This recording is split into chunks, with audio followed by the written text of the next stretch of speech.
Muito bem, vamos iniciar a aula de número 2 com o estudo do artigo 7º e 8º e de alguns parágrafos do artigo 8º. Tanto o artigo 7º como o artigo 8º do Estatuto da Criança e do Adolescente fazem parte do título 2º deste diploma, que versa sobre os direitos fundamentais, entre eles o direito à vida e à saúde, contidos aqui no capítulo 1º. O artigo 7º contém a sua redação inalterada. Não obstante, o artigo 8º sofreu severas alterações por ocasião da publicação da Lei 13.257 do ano de 2016. Vamos inicialmente para a leitura e análise do artigo 7º, que informa que a criança e o adolescente. A criança e o adolescente têm direito à proteção, à vida e à saúde. A criança e o adolescente têm direito à proteção à vida e à saúde mediante a efetivação de políticas sociais públicas. Políticas sociais públicas que permitam o nascimento e o desenvolvimento sadio e harmonioso em condições dignas de existência. Vamos destrinchar um pouco mais para ampliar o nosso entendimento do artigo 7º. Muito bem, temos aqui um gráfico. Da esquerda para a direita, várias quadrículas. Na esquerda, uma quadrícula com 3 letras, 3 iniciais, PSP, representando políticas sociais públicas.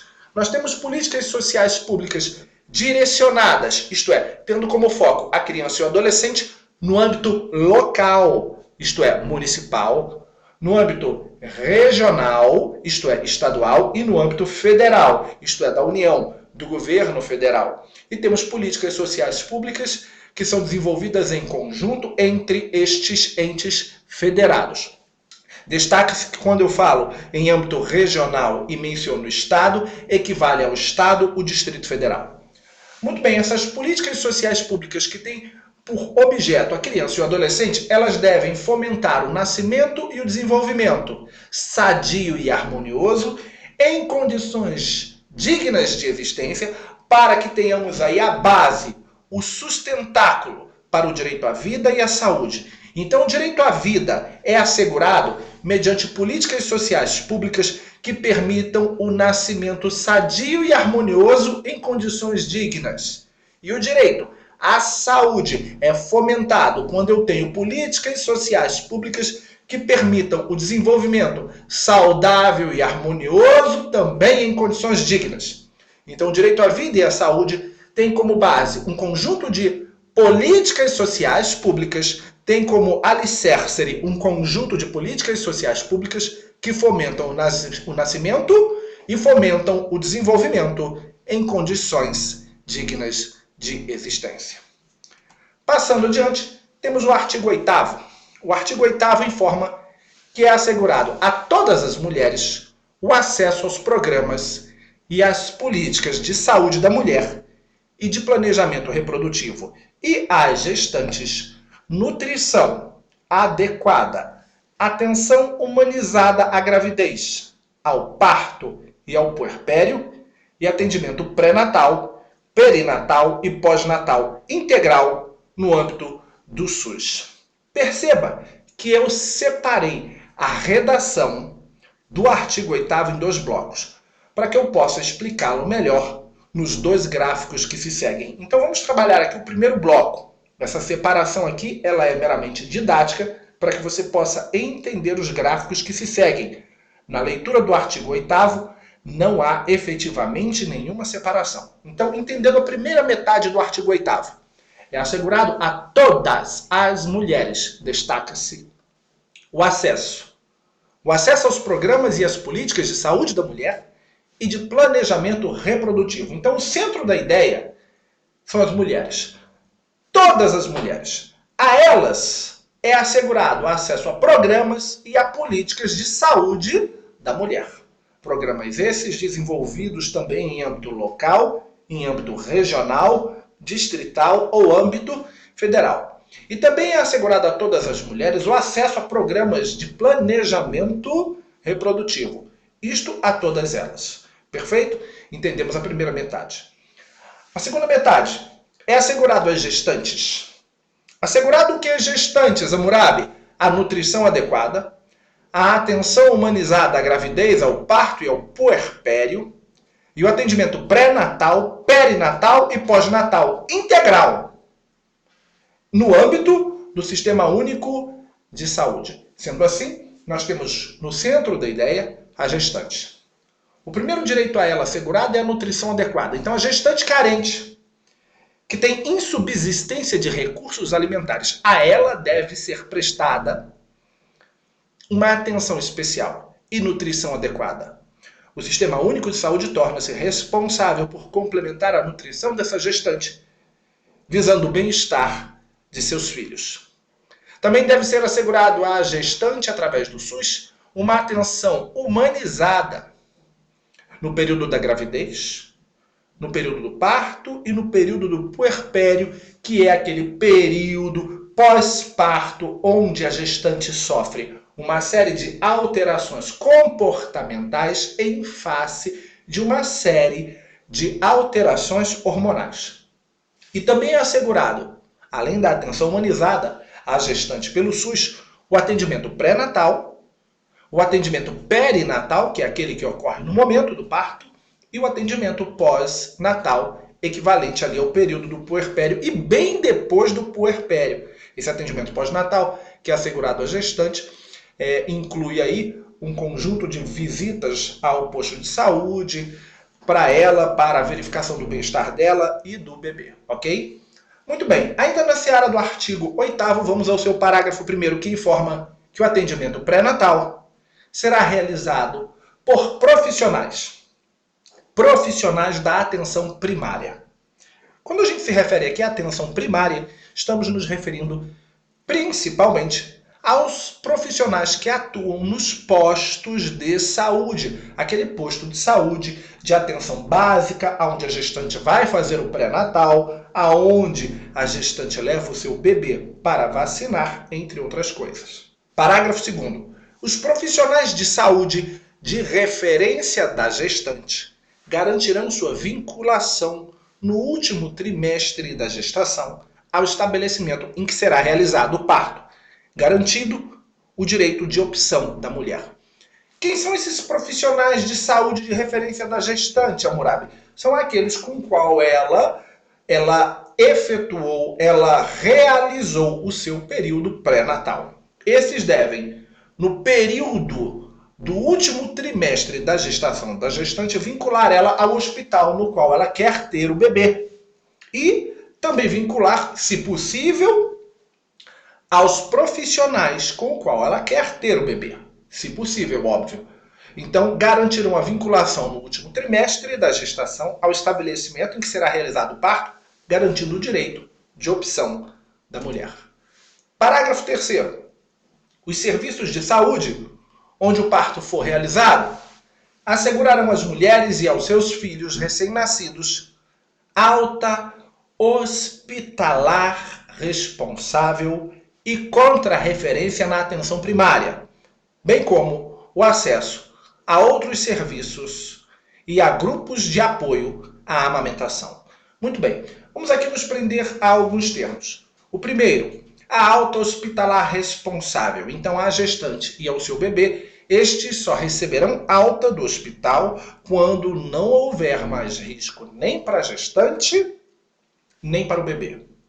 Vale a pena destacar que o Sistema Único de Saúde ele é hierarquizado em 3 níveis. Eu coloquei aí um slide para que você possa entender isso melhor.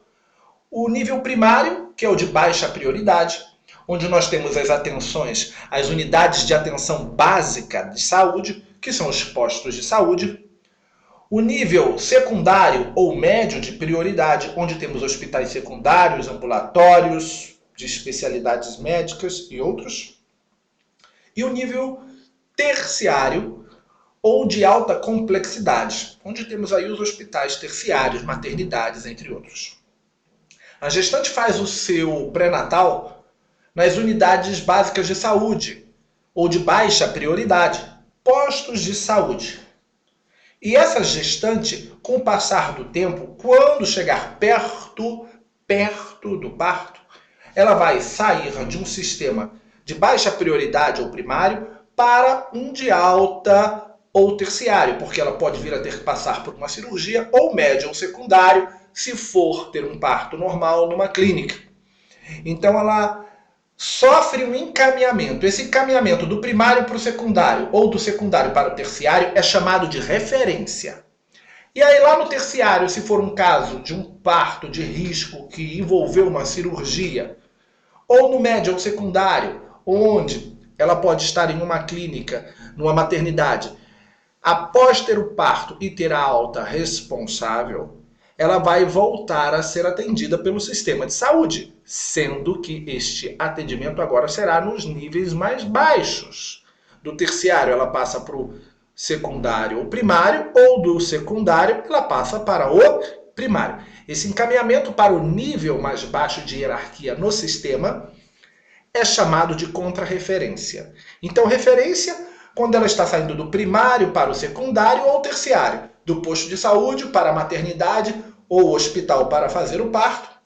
E quando ela termina lá no hospital ou na maternidade e vai voltar a ser atendida nos postos de saúde, nós temos aí a contrarreferência ou encaminhamento para o nível hierárquico inferior. Então voltamos aqui à leitura do parágrafo 3º. Os serviços de saúde onde o parto for realizado assegurarão às mulheres e a seus filhos recém-nascidos alta hospitalar responsável e contrarreferência na atenção primária. Isso é encaminhamento para os níveis mais básicos do sistema hierárquico do Sistema Único de Saúde, bem como acesso, óbvio, a outros serviços e a grupos de apoio à amamentação.